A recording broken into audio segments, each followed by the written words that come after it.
This is an insanely cool flex. The entire Ace collection from ASUS. Now the Harpe Ace I know, but the Harpe II Ace, that's the new stuff.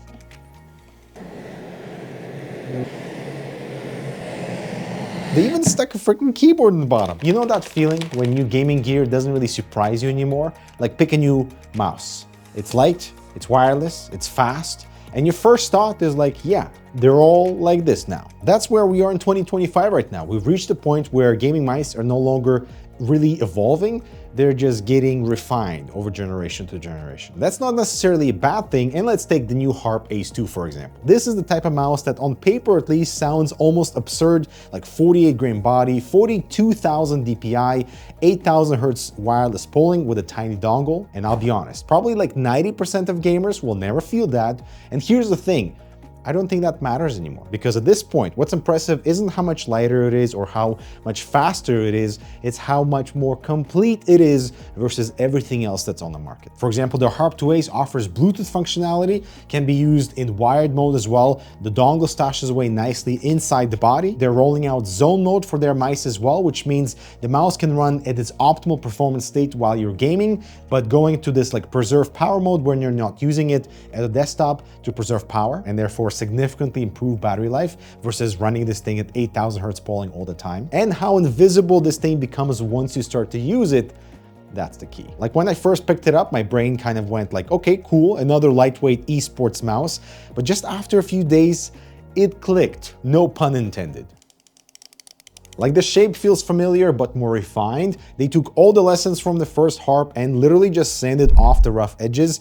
So now we have a completely smooth body instead of the rough textured primary clicks. And it feels so much nicer. And there's just this like calm confidence about the new Harpe II Ace. It's strong, it doesn't feel cheap or hollow. Obviously no perforation, so a completely solid shell. Performance-wise, there's literally nothing left to prove. The sensor is so far ahead of human capability, it's almost funny, like 42,000 DPI, why? You'll never play in that DPI area, so it's literally just a flex. The real win is the 8,000 hertz polling and the reduced latency that comes with it.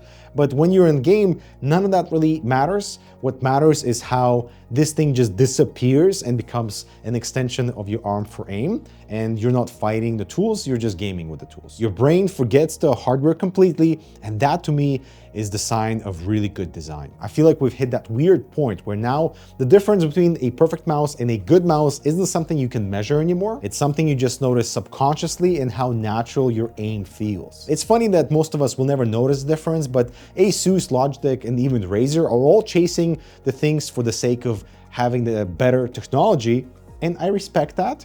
And I feel like it's not about needing the improvements, but it's about knowing that someone is chasing them. But of course, if you care about noticing the small details, about balance, about click consistency, about the stability of the wireless signal, for example, and just the feel of the mouse, this thing is pretty much flawless. I feel like that's kind of the theme here, diminishing returns, but also quietly creating perfection, which is why I think it's going to be the shape and the size of the mouse that's going to be way more important for your next mouse decision versus any spec sheet, because everything is pretty much identical now with 8K hertz polling, reduced latency, super lightweight frame. Like, are you going to feel the difference between 54 grams and 48 grams? Likely not, but you are going to feel the size difference between the Harpe II Ace or the Harpe Ace Mini for sure, which is why the Ace box collection is actually quite important within the industry, because it highlights the need to talk about different grip styles, different hand sizes. Like, are you going for ambidextrous design or are you going for an ergonomic design? Both of these, like the Keris II Ace, is an incredibly comfortable mouse to game with,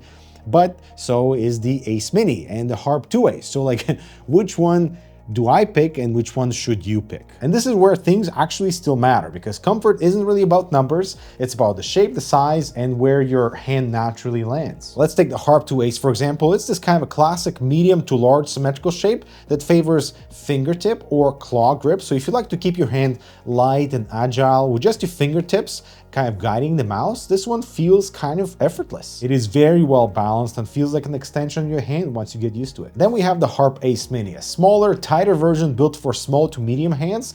This is the mouse that you would pick if you play with speed and control, where like micro adjustments matter more than big flicks. For example, with my slightly bigger hand, if I do anchor the wrist, I have way more mobility and micro control with the Mini versus the Harpe II Ace. At 49 grams and such a small body, it offers no resistance at all, absolutely smooth glide. So definitely, if you prefer smaller mice, the Ace Mini should be in your recommendations. And then we have the Keris II Ace. It's ergonomic and shaped for right-hand comfort, built for kind of a relaxed claw or even palm grips. It fills the hand slightly more naturally, especially because of this beautiful curve on the right side. Now, even if you prefer to anchor your wrist, the mouse isn't gigantic, so you still have a lot of mobility despite it being ergonomic. So like it could still tailor to claw or fingertip gamers too. It's kind of the same performance class, but a completely different experience just because of how it supports your hand. And that's really kind of the point. When technology levels out, fit and comfort becomes the deciding factor. And it becomes not about chasing the fastest sensor anymore, but about choosing